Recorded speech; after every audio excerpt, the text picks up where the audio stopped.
Waro. Ayo, arati. Waro.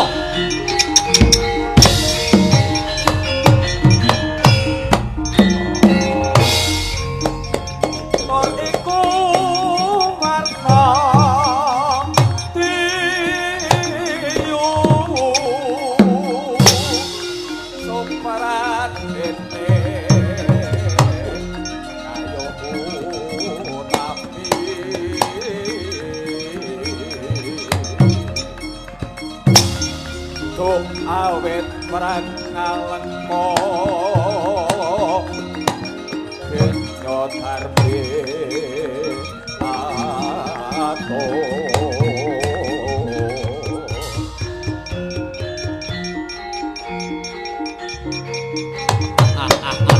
Ayo, alati. Waro. Arep. Arep waro.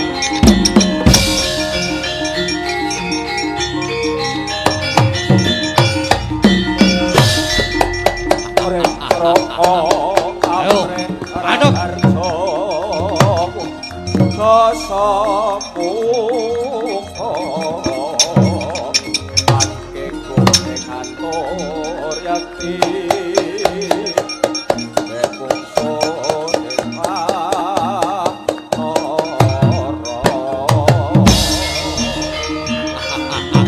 Aduk. Aduk waro.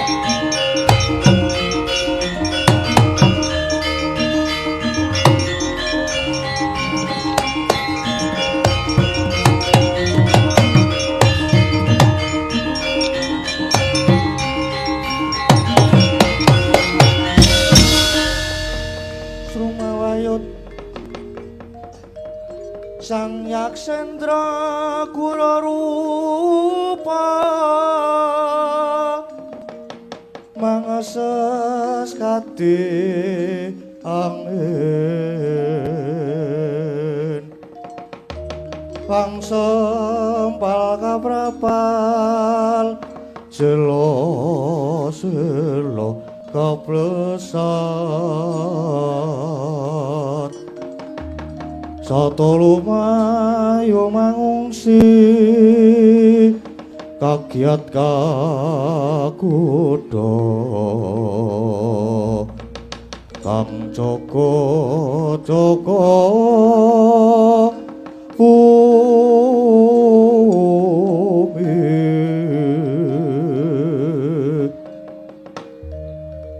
estu ngara jagat manik raja aku ya bandaku ya donyaku ya alam gede. Hei, Waro.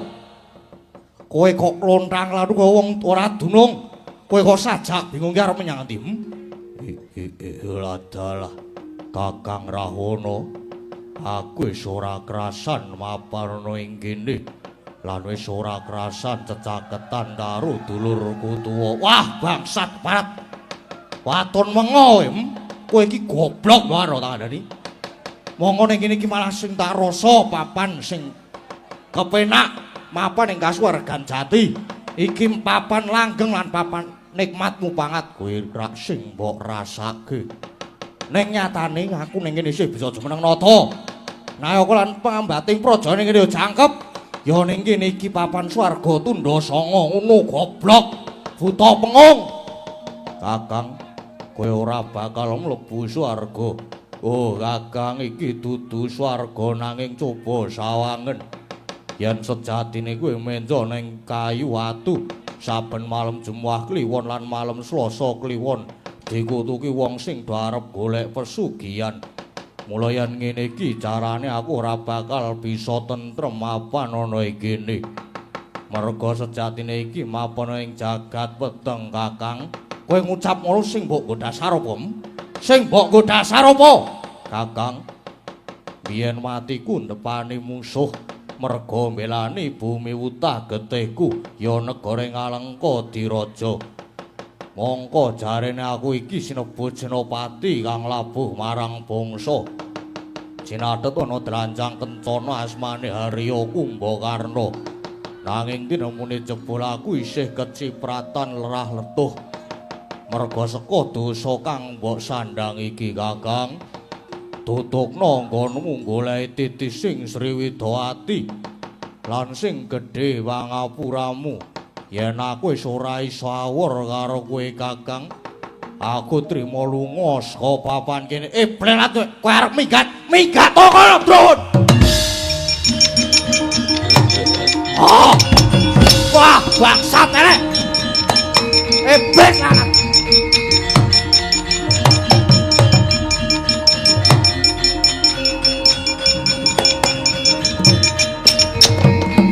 Bangsat barat minggat mbok ben. Aku wis ora butuh mbok karo. Dosamu kok disepeleke. Ngerti ku ning kene aku isih ngrasake nak kepenak. Nadyan aku wujud yetmo. Nanging piye carane aku tetep budidaya golek titi sing Widawati.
Tumiyung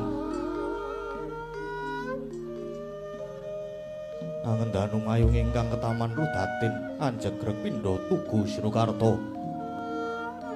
Nenggih pamadyaning Pandhawa Raden Arjuna ya Raden Janaka kawis tinggal nandhang Sungkawa awit mulat penandhangi kawula ingkang kasangsaya sinangsaya miwah ngrembakaning kamurkan lan kathah wong culika sak nggon-nggon.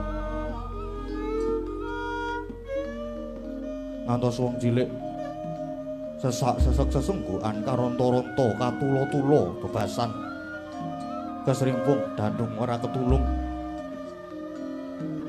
Sesambat esuk sore datan ana mendhane pramila karya sungkawaning galih Dyar Arjuna datan mubah datan musik ngeningken cipta mrih antuk margi pepajar pocap. Sang Wawong Agung Kyai Lurah Semar Gya merpake unggihaning Sang Abagus.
Indra ingkang puspita harum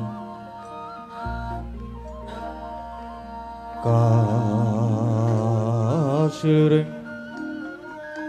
samirana mrih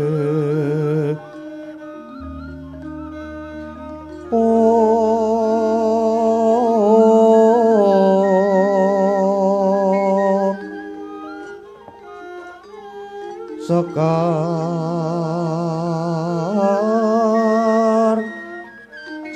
kaduh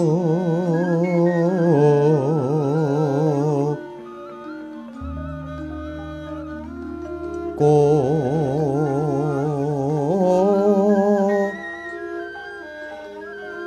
ngas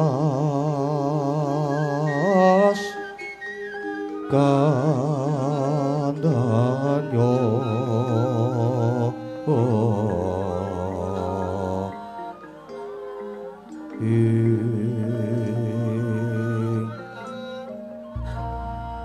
maweh raras betnaning griya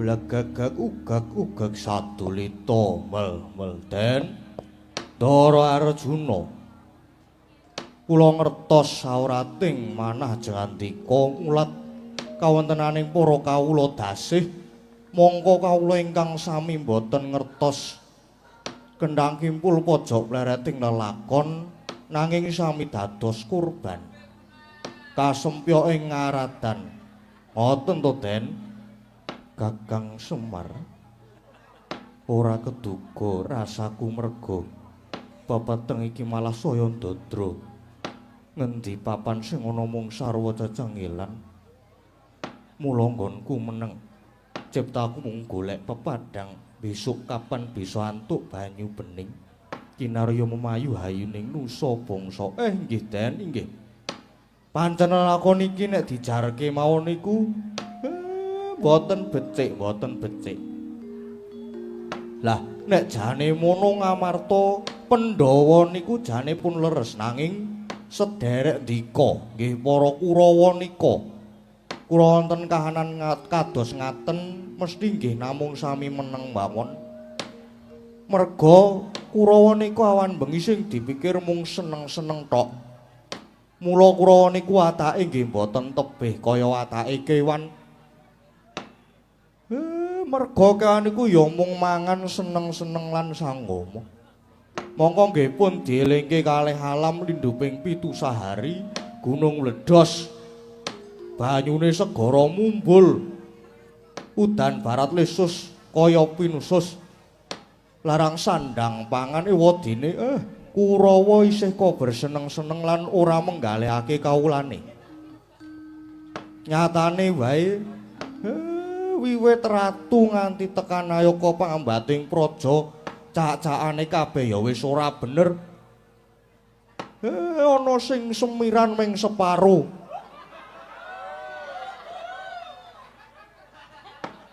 ngaten niku pun ora bener pun boten bener luwe-luwe sing dadi ratu negara Ngastina nggih Kang Raka Prabu Duryudana nika cak-cakane ya wis ora bener. Monggo sing jeneng saguh dadi ratu niku kudu ngampil daya linuwih lan kudu ngampil panguwasa agung. Mula reh ning ngampil daya linuwih lan panguwasa agung niku mboten kenging sewenang-wenang. Ratu niku mung nindakake kewajiban ingkang boten namung pamrih pribadi lan malih ingkang wigati dadi ratu lan pengayom niku kudu utawa dudu mujudake bebungah nanging niku amanah tegese dadi ratu kuwi kudu tanggung jawab sautuhe marang negara lan kawulane. Mula yen wis saguh aja golek sugih, yen sagah aja golek turah, yen wis gelem aja golek pengalem. Ngaten Den. Dilalah kok negara Ngastina niku diasta dening Kang Raka. Dilalah cobi kok aduh. Dilalah Kang Raka niku dados ratu wonten ing negari Ngastina. Inggih Prabu Jaka Pitana saniki malah peperintahane malah saya ora karu-karuan. Mongko Duryudana lan Kurawa niku angel didandani, angel dikandhani. Senengane golek wah sugih ning boten wani kurban, ora gelem nanjake kesugihane ya Kurawa nika. Lah niku Den, lah sing perlu dieling-eling negara Ngastina nika saksedane Kang Rama swargi Prabu Pandhudewanata Ngastina lajeng dititipke Kang Wa Adipati Desa Rastra. Ning ibarat ngemut gula krasa legi banjur moh nglepeh. Keprabon Ngastina banjur dilintirke menyang Kang Raka Jaka Pitana nganti tekan saniki. Nanging ala niku mboten badhe tumama ing becik. Mang percaya mawon. Besok wayahing mangsa kala negara Ngastina mesti wangsul wonten panguwasane para Pandhawa. Iya Kakang. Banjur prayogane Arjuna kudu kepiye Kakang Semar? Pun Den, mumpung sampeyan isih jembar kalangan isih padang rembulane, mang tindake sak becik-becike merga sampeyan niku diarep-arep makarya supaya leladi kangge nusa bangsa lan negari, napa malih jandika niku dikekudang sing bakali saged nurunake sejarah ratu. Pun niki mumpung Jawata badhe matedhaken wahyu pepakem Makutha Rama, manggayu nggih Den Ndara Arjuna. Caritane satriya linuwih amardi mring kautaman tan pekat mring pangestine ngesti hayuning ayun winasutapa brata jajaring pangayuh. Kakang Semar, biar padang terawangan persasat lumampahing wanci panglong kepapak obor sosro, dupi aku midanget kabeh pengendikane Kakang Semar. Kang mangkono tak suwun amung puja sesanti lan puja mantra uga pengesune Kakang Nayantaka. Muga kawruh lan ngelmu dadi kancaku, akal lan budi dadi cagakku, kapitayan dadi gegonelanku, sabar dadi pusakaku, dharma kautaman dadi jejibanku, lan jujur suci kuwi kabeh dadi pangestiku. Arjuna semedya munggah ana ing ngarga Kutarunggu. Arjuna sedya nggayuh wahyu pepakem Makutha Rama Kakang Semar. Nggih Den, prayogi sanget niku margi pepakem Makutha Rama niku wulangan hasta brata. Pun mang tindake kula nderek ngawat-awati lan mang percaya mawon sinartan manteping rasa tumameng tumindak sarta linambaran ati suci pepayung budi rahayu. Sapa sing darbe sedya hayu mesti bakal manggih rahayu Den Ndara Arjuna.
ingkang sinedya Basuke ingkang kaesti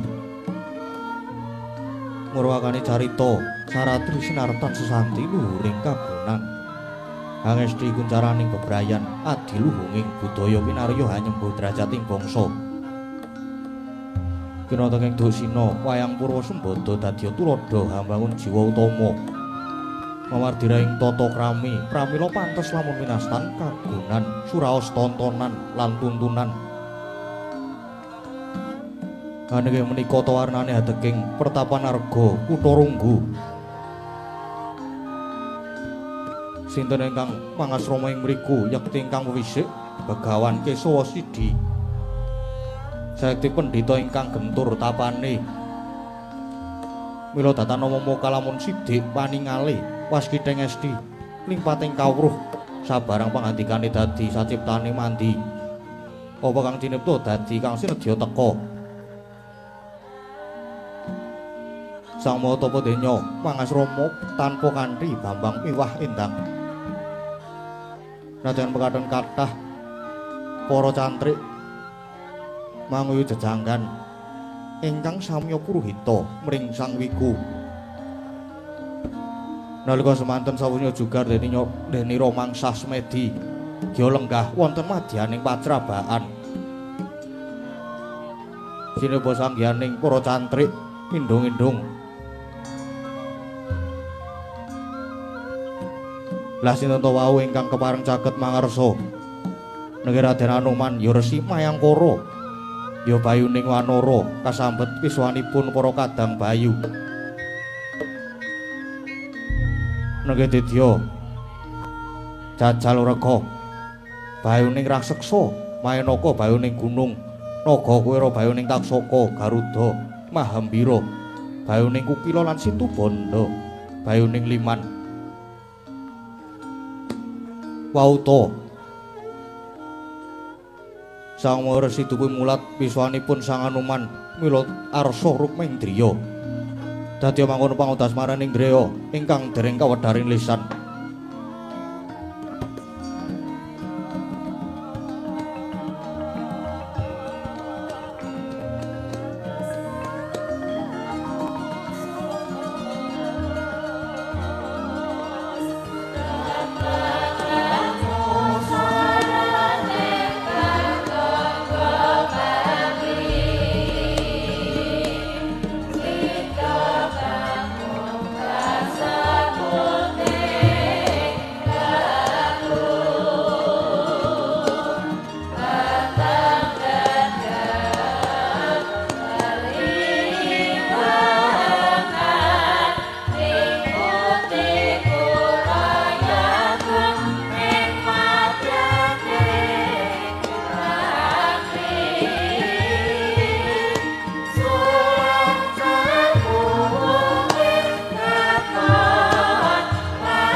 Sri Tinon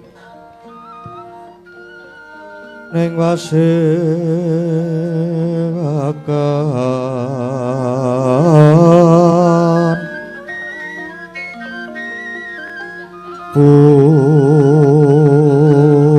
busana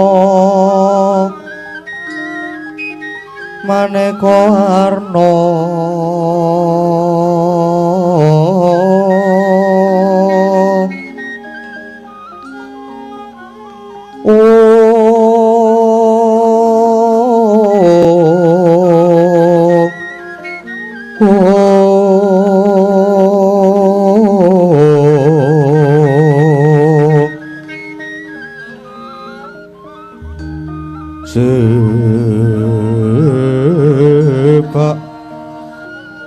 Puspitengu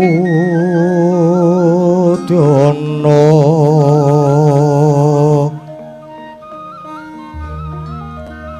Miang Pancerah Saroro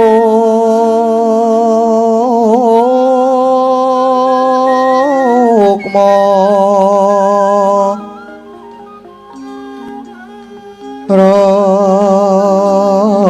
Ranggeng Manik Noro Narata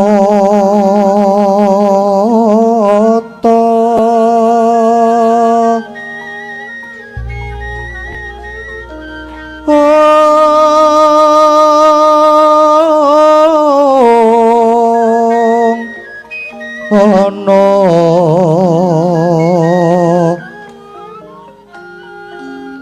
Obro banyu kang mirat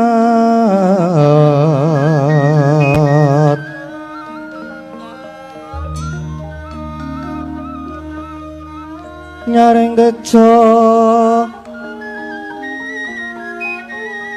aywaran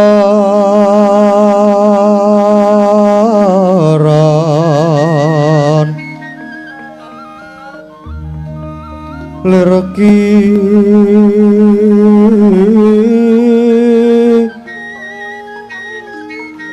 laci siring radit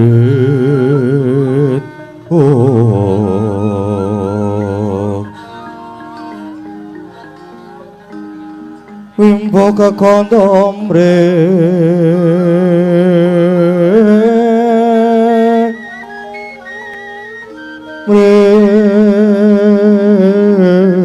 ingin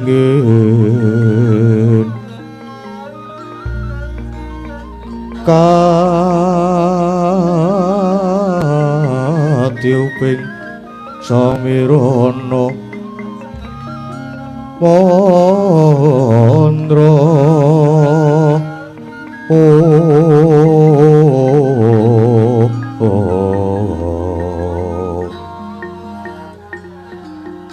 sawaran mangambar kungas ngepeki madyaning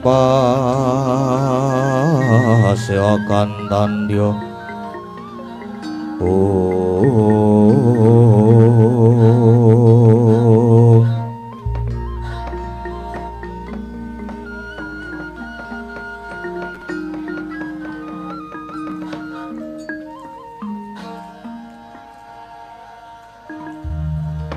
Hung ilahing astuna masidam mayangkara sause satata lenggah padha kanthi raharja Piswanira Anuman Duh Hyang Rama Dewaku inggih Premban awit mundi pangestu paduka Premban saha kasembuh pangayomaning Jawata lulus raharja Piswan kula kejawi saking menika ingkang abdi pun Anuman ngaturaken sumengkeming pabekti mugi kunjuk wonten ngarsa paduka Hyang Adi Premban. Yaya Anuman jeneng sira ngaturake pangabekti wis ndak tampa karya bombonging penggalih. Mung wae pangestuku tampanana senggana Anuman. Inggih. Sangat anggen kula mundi dadosa jimat paripih. Semono uga jajal raka bayuning raseksa. Dikepara ngarsa nggonira marak suwan. Inggih. Saken dawuh ngaturaken pangabekti Premban. Ya wis ndak tampa kanthi sukaning manah. Mengko to dhisik Anuman. Kaya wis sawetara nggonira sak kadang bayu. Tetruka mapan ana ing ukir kutha Runggu kene. Mongko nitik ningiring netra cupla-cupi Brahmanasari. Sajake ana wigati tumuli matura lan murih wijang satala-tala tak keparengake kepara maju Piswanira Anuman. Nok inggih ngestuhaken dawuh Premban. Enjra ingkang puspita rum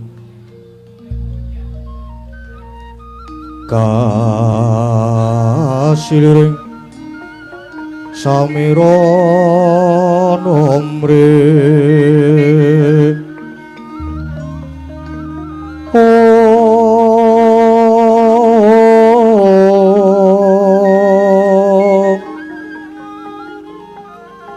sekar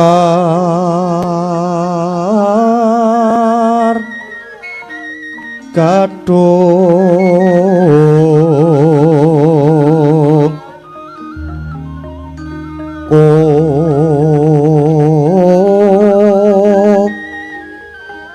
kas kandanyo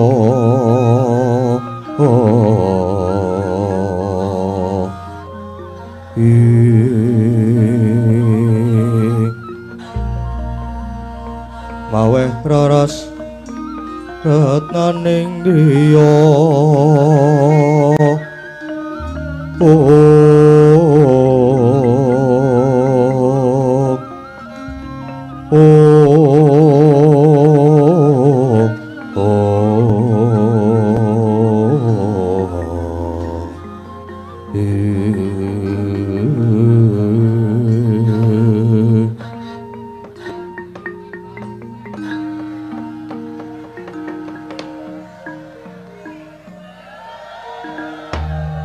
kepareng matur wonten ngarsa paduka Premban nanging cumadung deduka mbok bilih wonten lepatatur kula mangki nyuwun lumunturing sih samudra pangasami yaya Anuman kaya ora dadi ngopo sirna narasa wigih ringa-ringa duji matu punden kula Hyang Adi Premban pramila kula sekadang sami adadanggan wonten ngersanipun Sang Maha Muni esdining manah kula mboten sanes amung sumedya ngempek kanugrahanipun Sang Adi Premban kepareng wanuntuni margining kayuhanan miwah sampurnaning sangkan paran dumadi syukur mawon bagya menawi Sang Adi Premban kepareng anguntapaken dhateng kamoksuhan dasat kula prapting delahan jersotaning manah kula mapan wonten ing Madyapada menika sampun dangu wiwit ngabdi dhateng Sinuwun Prabu Rama Wijaya ngantos samenika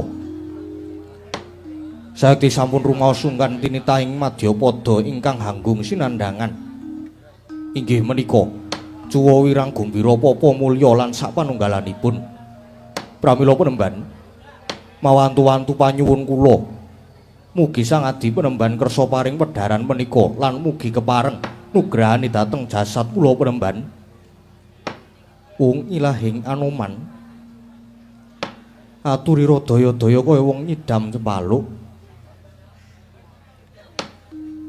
mongko wedharan iku ora kena sinangga entheng lan titi wanci iki kaya durung ana wenanging Hyang Widi ewadine samengko yen ana wanci prayoga mesti bakal tak wedharake Anuman inggih matur sembah nuwun Premban ingkang mekaten lajeng kepareng ingkang abdi cumadung dawuh Premban senggana Anuman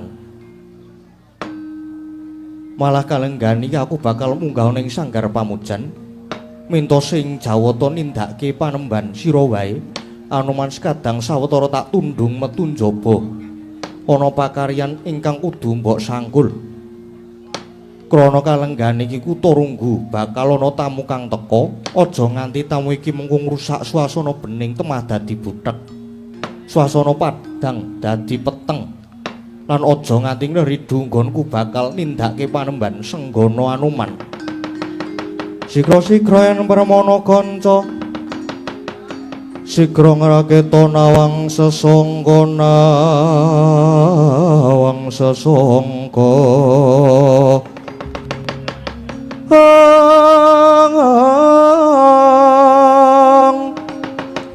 goyang lenggahing Sri Nalendra ambek maros ing sang katri gumulung ngrempak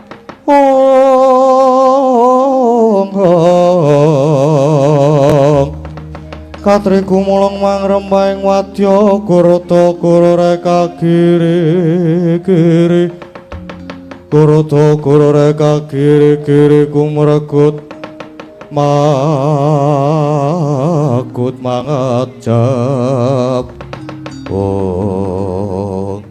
kasinggihan ngestoaken dawuh timbalanipun Sang Adi Premban nanging menawi daya menika mangke namung badhe risak jajak dosa ngupaya kanca kados pundi Premban Purbawasesa tak pasrahke marang jeneng sira Anuman nanging nganggo duga lan prayoga lan para kawula kang padha mapan ana ing sakiwa tengen pertapan kene aja nganti kasempyok ing ngaradan non nesuaken dawuh yen mekaten nyuwun pamit nyuwun tambahing pangestu penemban senadyan kula inggih nyuwun pamit penemban Anoman lan Jajal Wreka lelung sen tak babakali surtiti kang padha ngati-ati lan aja nganti ninggal duga lan prayoga Senggana lan Jajal Wreka.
Bocah cantrik. Jenengmu ki Cantrik sapa? Inggih. Kula pun Cantrik Bolot.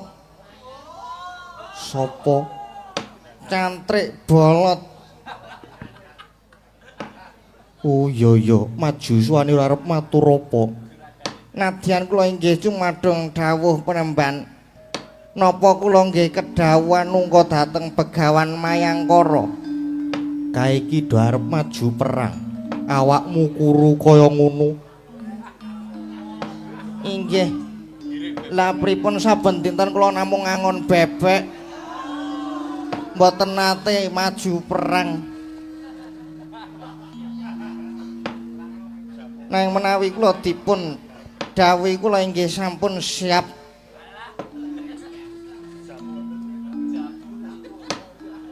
Kula niku ajeng kurungaken niki ning nek pun tumandang mah jan wow ngedapi-dapi saestu. Wis ora sah. Kula niku saben dinten mak endhog bebek lho. Wis ora sah. Kowe ngrampungke pakarelmu wae. Kalenggan iki aku bakal munggah ing sanggar pamujan. Wancine manembah sing disuwun muga sesantine tansah manggih mulya.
Pentol lungguh sik.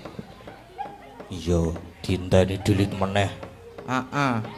Puji syukur ngersaning Gusti awit kalenggahan iki bisa sowan.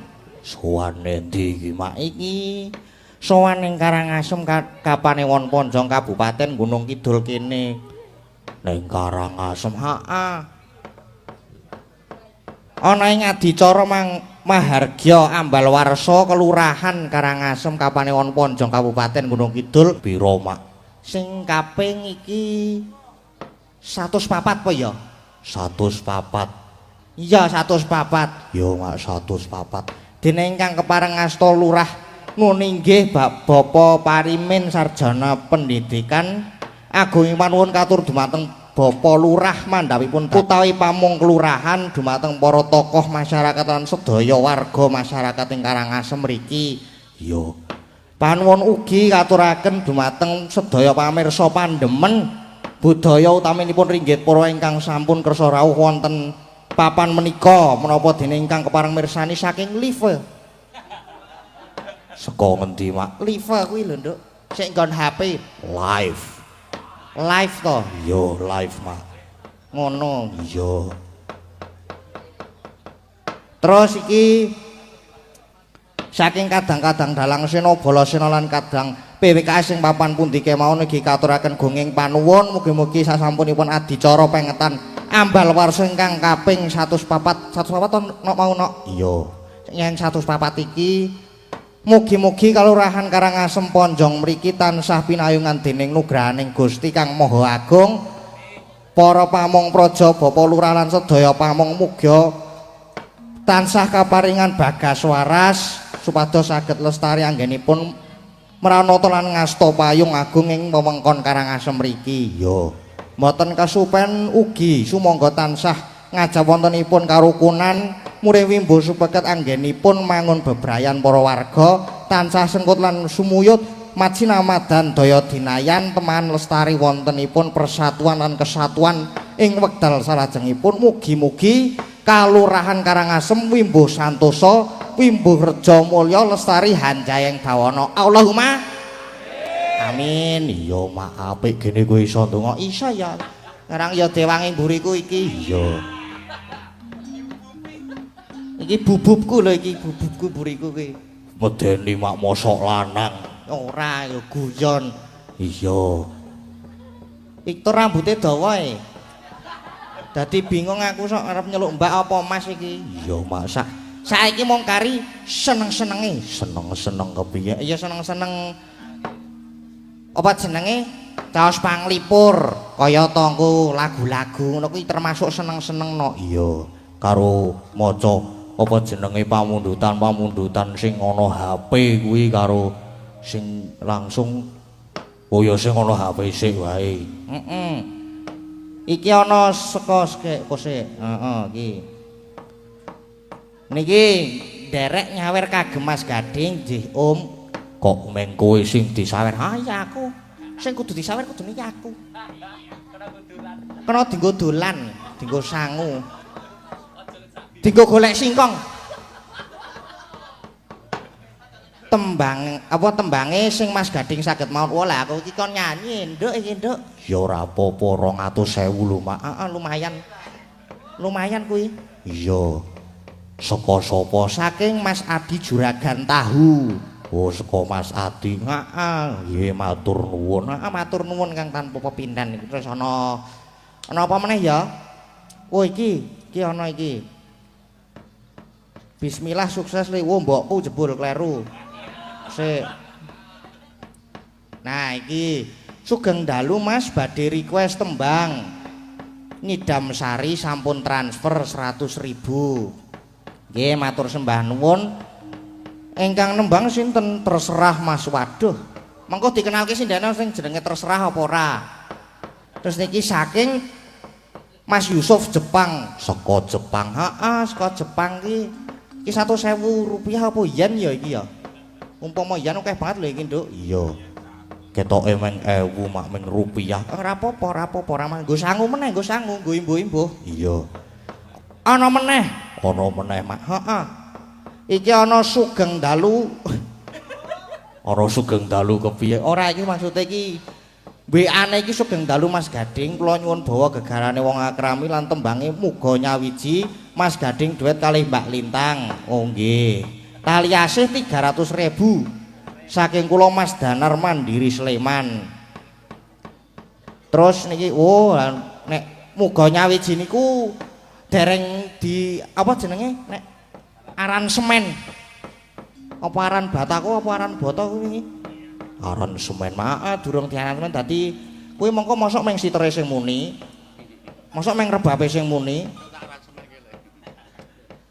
Ya mengko kan ben di apa jenenge ben di aransemen ki karo Mbah Geter. Mbah Geter. Bola kepiye je Mbah Geter ki nek kon ngaransemen apa-apa ki mesti nilai apik. Iya. Komposer. Apa mak? Komposer. Komposer. Kuwi tekek maksude iki ya kuwi. Iya. Terus arep diganti apa? Iki nyuwun diganti ayang-ayang. Ayang-ayang.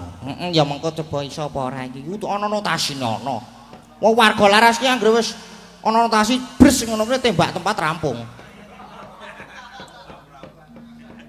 Rampung dok-dok monggo ayang-ayang krampul.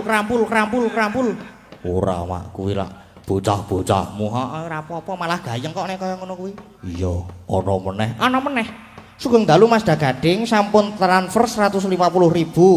Request kutut manggung ingkang nyekar Mbak Lintang teng Goro-goro. Oh nggih. Dari Mas Pen-pen Diwangun Banyumas matur suwun. Ya mak. Saka Banyumas. Saka Banyumas terus iki ketoke iki ana meneh iki sik. Akeh banget lho iki, Nduk. Apa iya mak? Oh iki ana meneh iki. Sugeng dalu Mas Gading, sugeng dalu.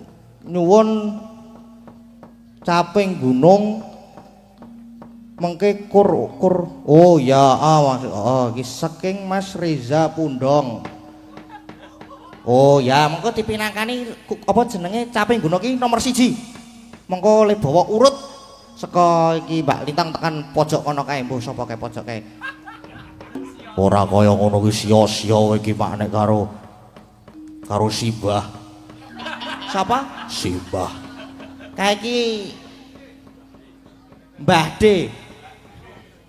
Kae iki apa jenenge bintange warga laras ki ya kae. Umpama warga laras ora melu ora ana Bupres ki wah ana sing kurang rasane. Iya. Saiki minangkane dibuka rasane. Caping gunung dhisik ben dibawa-bawani sik karo mbak-mbak sinden iki. Bener rada madang wae. Letak-letik. Omong-omongan wae. Ngrasani. Senengane kok gur ngrasani. Melu aku mbokan. Nek ngrasani iki aku ben melu ngrasake ngono lho. Maksude piye, Mak? Maksude tegese melu ngrasani kuwi, jenenge ngrasani kan ngrasake. Iya. Rasa rumangsane dirjalma iki kaca.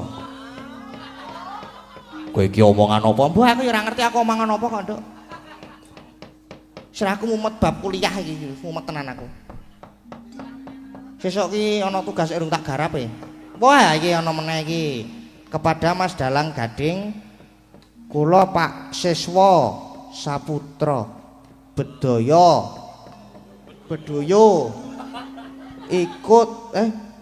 ikut ucapkan selamat HUT Karangasem, semoga sedaya dikasih uang apa iki ya? Dikasih nggih niki. Terus ndine iki, Mas. Tambah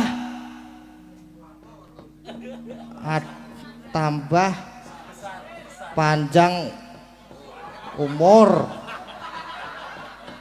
Minta lagu 1 podang kuning 2 gubuk asmara. Oh nggih, saking Pak Siswa. Nggih, siap. Niki wau, mengki kula wacane melih, Pak. Kula tak memperdalam mengki kula lempar teng Mbak Lintang mengko tak kone maca ya mbok menawa to Mbak Lintang nek bab maca-maca luwih pinter barang timbangane aku. Iya. Ayo dibuka rasane nganggo caping gunung dibawani. Dibawani kuwi iki bawane sing dijengglengke wis gayang banget. Iya. Bang iki kan rak yo ana bintang tamune. Lho. Caping gunung ki engko ki Mbak Lintang yoan ki. Iya, berarti ling adeg mongko sile jumeneng mongko dhisik. Mengko dhisik ben caping gunung dibuka rasane sik. Mengko nek wis mulai dibuka ngono kae, lagi ngadeg. Lagi jumeneng tegese iki rasane nek wis dibuka iki terus njuk jumeneng datu-datu. Tak sumet malahan kowe Tuan. Iya. Bawa caping gunung saking Mbak Lintang nggih Mbak nggih. Nggih. Monggo di nganu ngagemik Mbak, ampun mboten enek, mboten ngagemik, mboten krungu niki. Monggo. Nggih. Saderengipun selamat malam Mas. Selamat Dede. malam juga Mbak Lintang. Mbak Lintang napa Dik? Dik mawon nggih. Dik, lah biasane piye to ning WA ngono kae ora Dik to Mas. Oh, Dik ya. Biasane ya Wis ngono kae.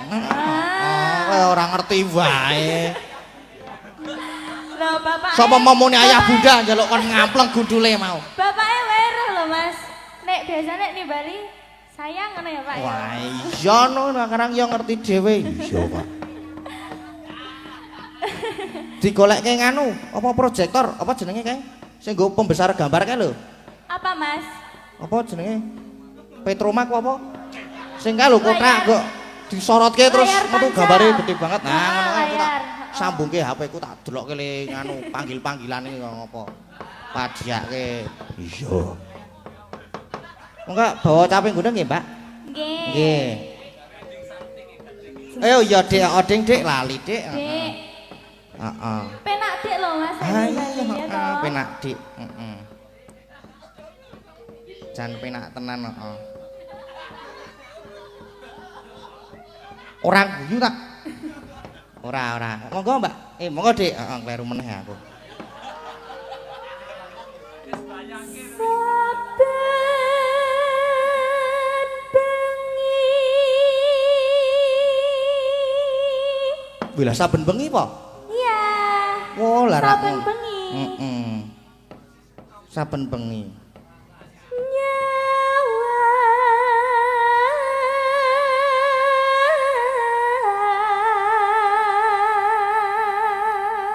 Nyawang aku apa nyawang sapa? Yang Mas Gading kok Mas. Nggih.